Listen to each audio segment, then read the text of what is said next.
My daughter-in-law hit me with a broom. My son laughed and said I shouldn't call 911 because it might upset her. I stood there frozen. The bruise faded in a few days, but something inside me cracked wide open. I had sold my bookstore. I gave up everything to be with them. But in that moment, I realized I had become invisible. So I packed one bag, and I started walking towards something I never thought I'd find again. What happened next changed more than just my life.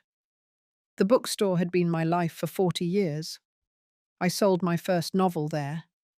I held Travis in one arm and shelved books with the other. That place knew my laughter, my grief, my winters, my beginnings. But after the small stroke last October, I knew something needed to change. The doctor called it a warning. I called it a door creaking closed. I locked the shop for the last time on a Thursday. It was raining the way it used to on spring afternoons, soft and persistent. I didn't cry, but my hands lingered on the lock longer than necessary, as if muscle memory wanted one more morning coffee among paperbacks and old floorboards. That evening, while sorting through the final boxes in the back room, I found an envelope I didn't recognize. It was tucked beneath a copy of the second chapter, my unfinished manuscript. The handwriting was shaky but unmistakable. It was Alan's.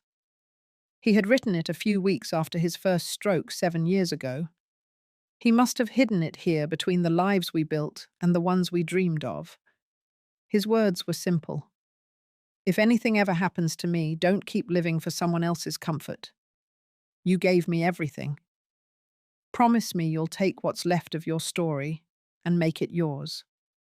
I sat on the floor for a long while, the letter in my lap, the silence heavy around me. I had told myself I was moving in with Travis and Ellie to recover, to simplify. But the truth was, I didn't know what life looked like without this store, without the daily rhythm of being needed. That letter became the final box I packed. Travis came the next day to help me move. He brought Ellie and their daughter Isabel.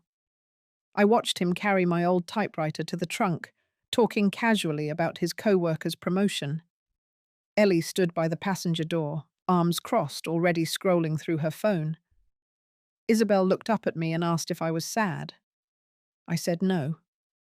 But something in her eyes told me she knew better. As we pulled away, I looked back through the rain-blurred window at the bookstore's faded sign. The letters were peeling. The life inside had already begun to fade. Still, I whispered thank you. Sometimes the chapter doesn't end with a period. Sometimes it folds into another story altogether. And this time it was mine to write. The guest room was in the basement. It had no window, just a small lamp and one framed photo of a pine forest that wasn't ours. The mattress was stiff. The air smelled faintly of damp carpet and detergent. I said thank you, but the thank you barely touched my throat. Ellie had left a note taped to the fridge upstairs. House guidelines. It was printed neatly, bullet-pointed and color-coded. Quiet hours after 9 p.m. No TV in shared spaces. No scented products due to allergies. Limit reheating food with strong smells. Guests should clean up immediately after use. The list ended with a smiley face. I folded it and tucked it into my cardigan pocket. Later, I found Travis in the kitchen pouring cereal for Isabel. He gave me a sheepish glance and said, "Ellie just liked things to be clear." I nodded, pretending I understood. But my body hadn't even settled into the couch cushion yet, and I already felt like a tenant on probation. That afternoon, I tried to unpack, but there was no dresser in the basement. Just 2 plastic bins labeled seasonal decor, and a yoga mat rolled tight against the wall. I kept most things in my suitcase. I laid my books in a row along the ledge above the bed, the spines forming a little skyline of comfort. I overheard Travis on the phone that evening. He was in the hallway, speaking low. He said something about updating paperwork. something about making sure everything was in place just in case. Then he said the word Di Chuk, Vietnamese for will. I don't know who he was talking to, but his voice had that tone he used when he was nervous, but pretending to be responsible. That night during dinner, Ellie brought up the topic. She said it would really help if I could clarify a few things legally. Nothing major, just a standard power of attorney medical directive, things like that. She mentioned how complicated things got when her aunt passed. Travis added almost as an afterthought that I should consider drafting a new will soon. Something clean, something that wouldn't leave room for confusion down the road. Then he passed me the salad like we were talking about weather. I took the plate. I nodded. But inside something shifted. Not anger, not even disappointment. Just a quiet weight pressing down in the center of my chest. I didn't sleep much that night. The basement was too quiet. The heater clicked on and off every 30 minutes. Somewhere above me, pipes groaned like tired bones. In the early hours, I reached for the small box I kept in my bag. Inside was Alan's letter. His handwriting was as shaky as I remembered, and his words echoed in my head like they had been written yesterday. Don't live for their comfort. Live for yours. And yet here I was, in a windowless room reading a note about refrigerator rules. It happened the following Tuesday. I had placed my teacup too close to the edge of the kitchen counter. I was rinsing a few raspberries for Isabel when I heard it fall. Ceramic against tile, sharp, fast. It broke into 3 neat pieces. Before I could crouch to clean it up, I felt a sudden tap on my shoulder. Not a hand. The end of a broomstick. Watch it, Ellie said, voice light, almost playful. But the bristle end was turned away. What touched me was the wood. Cold, direct, unmistakable. She stood above me like she was shooing off a pet that got too close to the food. I stayed on my knees for a beat longer than needed. Just long enough for the silence to stretch. Just long enough to feel it settle. When I looked up, Travis was leaning in the doorway with a banana in his hand. He gave a little smirk, then turned his eyes to the floor. He didn't say a word, just peeled his banana and walked into the dining room. I swept the broken cup into a dustpan and kept wiping the floor long after it was clean. Later that evening, I heard Isabel moving on the stairs.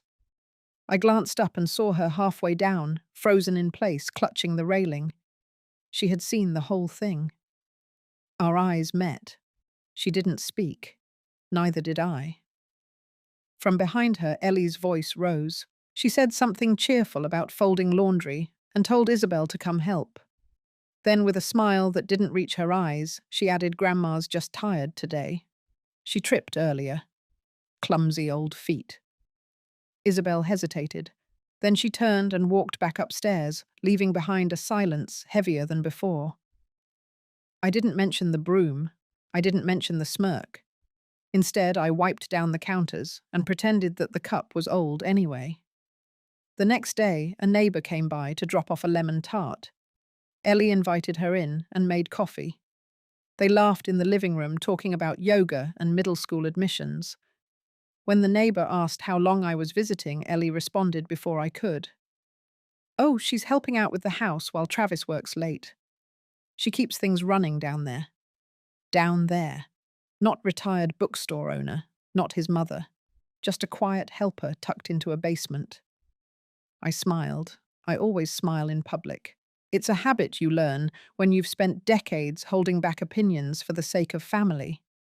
But that night in the basement, I unfolded my old journal and wrote a single line. They are not being cruel. They are being efficient. And I was being forgotten. Efficiently. The envelope came tucked between a stack of mail. Coupons, utility bills, an insurance flyer, and then a small cream-colored envelope with careful handwriting. Inside, a folded card with glittery sunflowers. Isabel had written it herself in pencil, in the neatest cursive an 11-year-old could manage. Dear Grandma. Thank you for always smelling like cinnamon and reading to me when nobody else had time. I wish I could sit next to you more. I read it 3 times before folding it gently and slipping it into the pocket of my cardigan. My hands lingered over the fabric, warm and soft. That note settled somewhere deep inside me in a place I had kept locked since leaving my bookshop behind.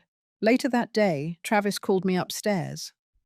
Ellie was already seated at the dining table, a folder open in front of her pen, lined neatly across the top page. The air felt staged, like I had walked into a meeting I never agreed to join. Travis gestured toward the empty seat across from them. "Mama," he said too casually. Ellie and I were thinking, that basement room really isn't good for you. No window, no sunlight. And those stairs aren't safe long term. I stayed silent. His tone was too rehearsed. Ellie smiled that polished, practiced kind of smile. "If we move you into the upstairs guest room, you'll have a view of the garden. Morning light. And it'll be easier for Isabel to visit you." She paused. "We were thinking if you'd consider updating the house deed to include our names, it would make everything simpler in the long run. That way, if anything happens, there won't be any messy paperwork or stress for Travis." She pushed the folder slightly toward me. I didn't touch it. Instead, I looked at the tulips outside the window behind her head. They had started to wilt. April was almost gone. I remembered planting tulips with my husband in front of the bookstore. He always picked yellow ones, the kind that bloomed early and faded fast. I nodded slowly, careful not to give away anything. "That room upstairs does sound nicer." Travis exhaled, relieved. Ellie folded the folder back. "We'll keep things ready whenever you feel comfortable signing. No pressure." That evening, while I folded laundry in the basement, I found the envelope again in my cardigan pocket. Isabel's words felt like an anchor. "Thank you for always smelling like cinnamon." I sat down on the old storage bench. The pile of towels stayed untouched in my lap. I thought about what it meant to be given kindness without conditions. Isabel hadn't asked for anything. She had just remembered. I opened the old trunk in the corner and pulled out a box of my late husband's things. A draft of his last will. My name was written clearly on the line beside sole inheritor, and under that, a sticky note in his handwriting, faded and crooked. "If anything ever makes you feel small, get back up and write the story yourself." I folded the note next to Isabel's letter. Then I turned the laundry machine on and watched the water fill. The upstairs room might have sunlight, but the price was written in pen. And I had spent enough of my life paying for space that should have been freely mine. The second time Ellie hit me, it was my hand. It happened in the kitchen just after dinner. I had reached for the broom, trying to sweep the bits of broken crackers Isabel had accidentally spilled. The handle slipped slightly, and as I went to adjust it, Ellie turned sharply, yanked it from my grip, and with one swift motion, the end of it smacked the back of my wrist. I didn't cry out. I didn't say a word. My hand pulsed with a dull ache, the sting spreading up my arm, slow and quiet, like a bruise still thinking itself into being. Travis had already gone upstairs. He had excused himself with a yawn, saying he had to catch up on emails. Ellie didn't apologize. She didn't explain. She only said almost casually, "It's dangerous when you wave things around like that. You're lucky Isabel wasn't standing nearby." And then she left the room as if nothing had happened. I sat at the edge of the breakfast nook, staring at the tiles beneath my feet. Each one a pale grey, cold to the touch, just like the way Ellie looked through me most days. A few minutes later, I heard a soft shuffle behind the curtain that separated the kitchen from the hallway. Isabel stepped out, holding a small first aid box. She didn't say anything right away. Her eyes moved to my wrist. Then she opened the box, took out a cold compress, and gently pressed it into my palm. Her hands were careful. Too careful for an 11-year-old. She wrapped the cloth with slow determination, biting her lower lip the way she always did when she was concentrating. "You didn't do anything wrong," she whispered. I looked at her. Her eyes didn't waver. "I know I said." She stayed a few seconds longer, then put the box back and walked away. I heard her door close upstairs, soft but certain. That night I didn't sleep. I turned the events over in my mind like pages of a book I hadn't finished writing. The hand that Ellie struck had once written bedtime stories, held Isabel close after fevers, folded years of birthday letters into cards filled with lavender and pressed leaves. Now that same hand felt foreign. I went into the corner of the basement where I kept a small chest of old things. I pulled out the draft of a book I never finished. A novel about a woman who starts over in her 70s. It was rough scribbled, parts of it smudged from tea, or maybe time. I hadn't looked at it in years. But something about tonight pulled me back to that draft. I added a new page at the end. In pencil, not pen. "She didn't break," I wrote. She bent quietly. And then she gathered herself, stood straighter than before, and chose her own next chapter. My hand still throbbed, but my mind didn't. There was a clarity settling in now, the kind that comes not from anger but from something colder and more precise. I folded Isabel's letter next to the new page, tucked it back into the envelope, and placed it atop the chest. Then I turned off the basement light, one finger pressing gently on the switch, as if to say, "This part ends here." Tomorrow I would begin to make quiet preparations. No announcements, no drama, just decisions. Because the second time someone hits you, you stop asking why. You start answering for yourself. The attic had always been off limits. Ellie once told me it was just for storage and too dusty for someone with fragile lungs. But that morning, when the house emptied for a school field trip and a conference, I climbed the stairs anyway. I moved slow, steady, careful not to make the old boards creak too loud beneath my feet. The attic door stuck a little, but I pushed through. It smelled like cardboard and mothballs, familiar in a way that twisted my chest. Afternoon light filtered in through a small round window, hazy with cobwebs. I scanned the boxes, each one labelled with Travis's neat handwriting, photos, high school holiday decor books, college. Toward the back, tucked beneath a broken lamp and a trunk missing its latch, I saw one with my name written in faded black marker, Mum. Old papers. Inside, I found my husband's handwriting first. A folder marked Will, 2011. Beneath it, his old pocket notebook, the leather peeling at the edges. I opened it and saw familiar notes about the shop inventory, scribbled quotes from poets he loved, and then his message to me. If I go first, let her write. Let her live where she wants. Let her start again if that's what she needs. I closed the notebook gently. My hands shook. Behind the folder, I found the manuscript I thought I had lost during our last move. My own draft, yellowed and stained pages still clipped together with an old rusted binder. It wasn't a novel anymore. It felt more like a map, a version of myself I had tried to bury after his funeral. I flipped through and found the last thing I had written. She waited. Not because she had to, but because she hoped someone would see her again, not just walk past her. I sat down on a stool and breathed in the attic's dry air. Then I pulled a blank page from the back of the folder. I didn't think.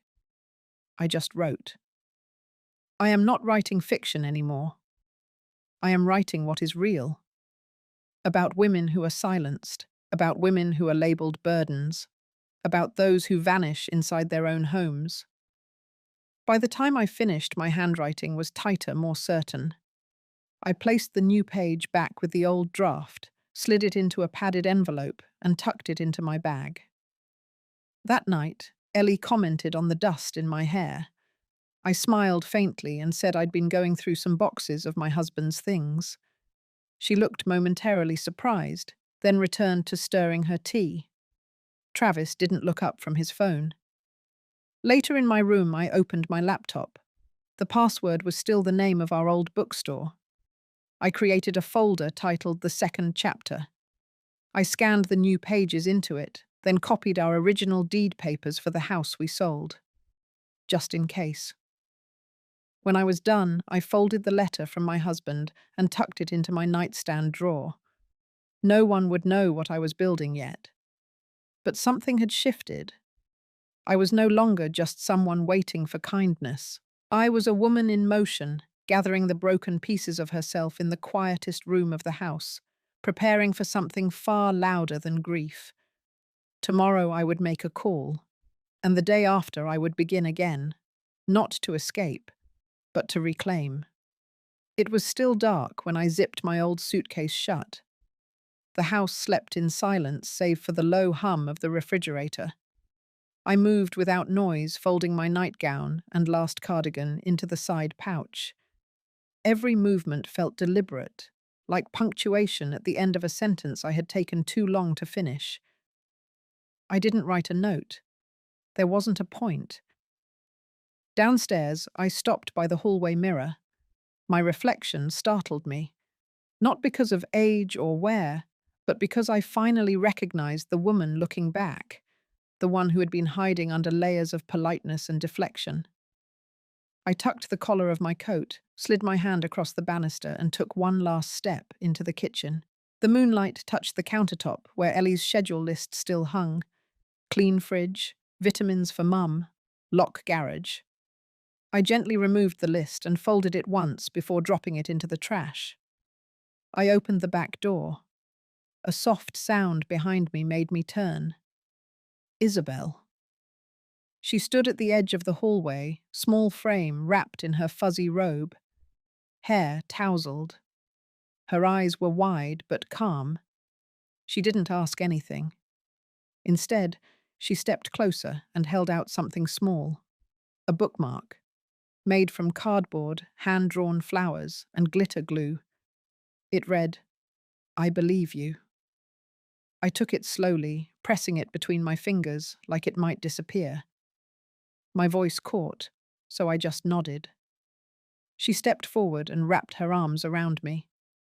Her hug was quick but fierce, the kind that lingered long after. Then, without a word, she turned and padded back toward her room. I stood there for another breath. Then I stepped out.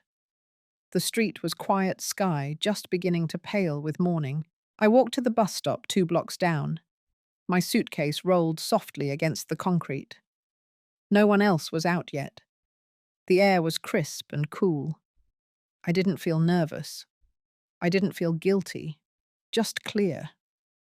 On the bus, I sat near the window and pulled out the envelope with the pages I had written. I added Isabel's bookmark to the top. I had packed her drawing beside my husband's letter. Somehow, both now felt like compass points. When the bus turned out of the neighborhood, I looked back once. Not to mourn, but to mark it done. I didn't belong in that house anymore, not in the basement, not in the attic, not in the margins of someone else's story. I arrived at the old bookstore space just before sunrise. The key still turned easily. Inside it smelled of time and dust and paper. My name still sat faintly on the awning above the door. I stood in the center of the empty space, my suitcase beside me. For a moment, I simply listened. Then I set the bag down and opened the back room. The shelves were still intact. A few old labels clung to their corners. I touched the nearest one. Poetry. It was a beginning, not a return, not a retreat. The second chapter. Not in fiction, but in life. The morning light crept through the dusty blinds as I stood in the center of the old shop.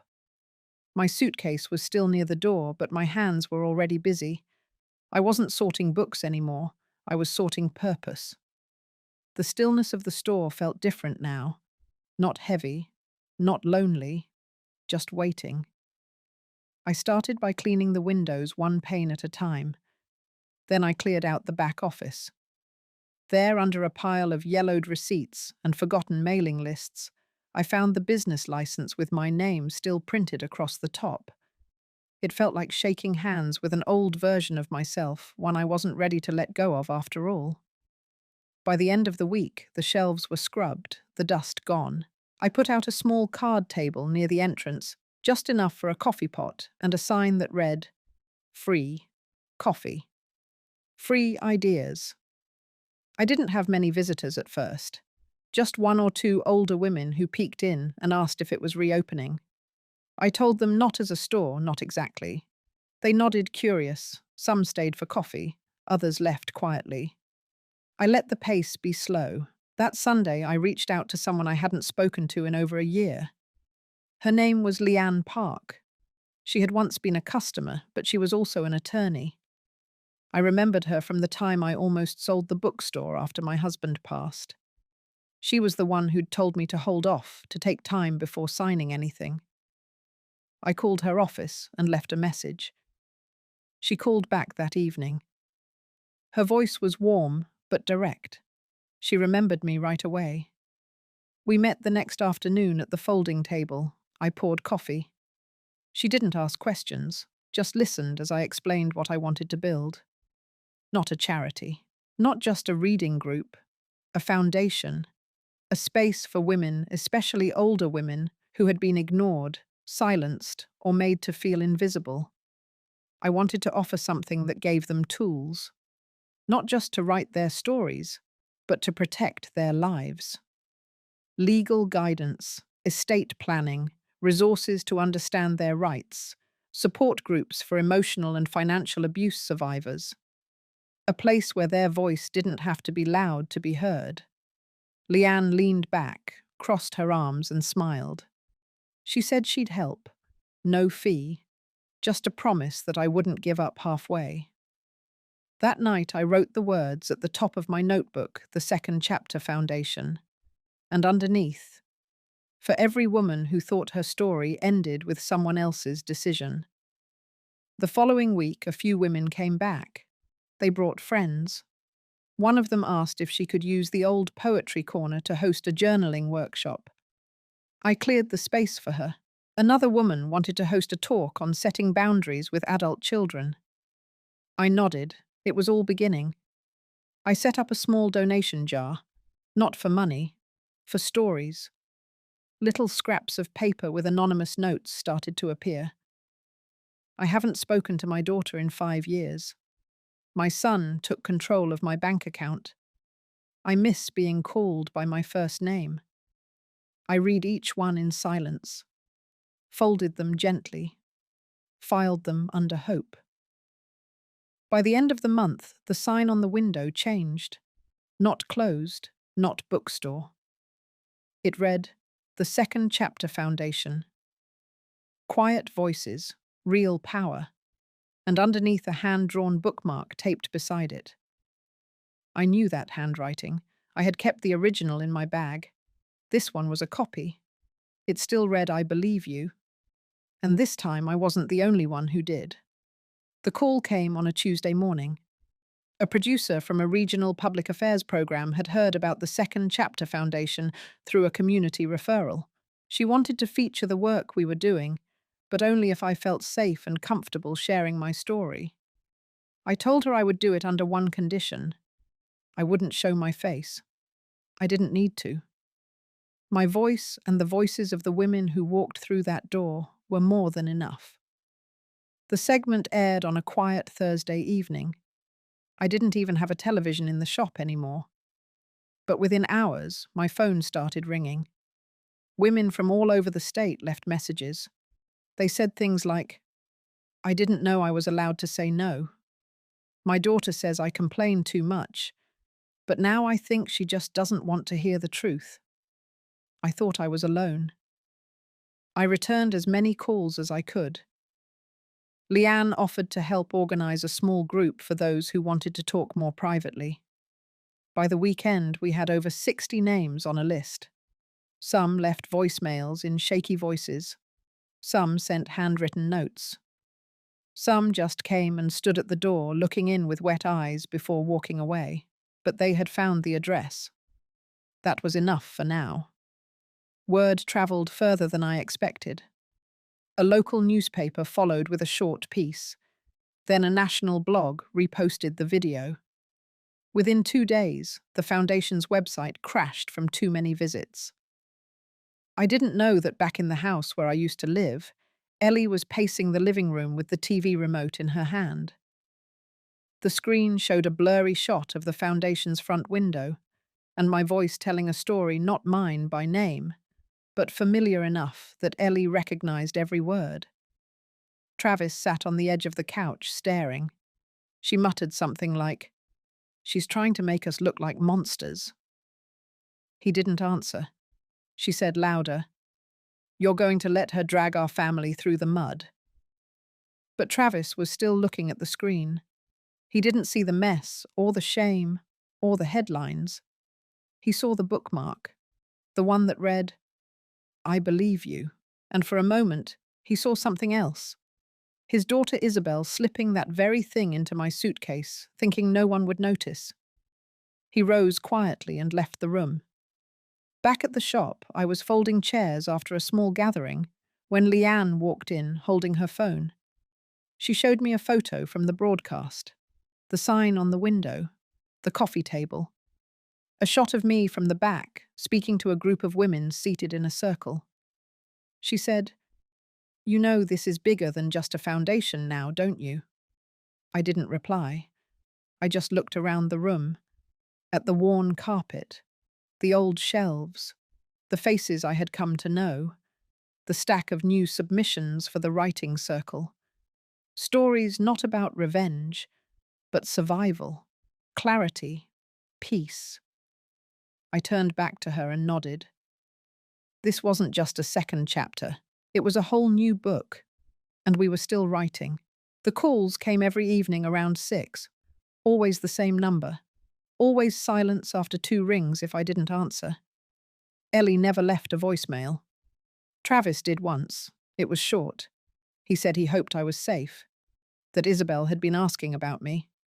And then he added awkwardly that maybe we could meet for lunch sometime.